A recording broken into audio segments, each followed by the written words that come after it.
Šari ma jediný uspokojil prvý polčas. Áno, svojou rýchlosťou, dôrazom, aktivitou a Bajrič. Áno, ostatní hráči hrali všetci pod svoje možnosti. Každému som povedal, cez polčas takto to ďalej nemusíte pridať.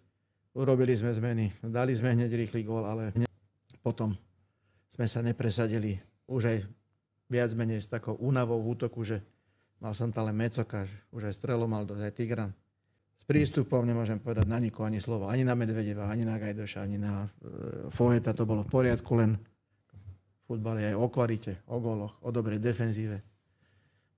Ráno ochorol Takáč, áno, že bol v bráne Trnovský, to musí vyraziť, tam musí otrhnúť hlavu niekomu na tej prvej tyči, v tom prípade, keď je lopta do päťky.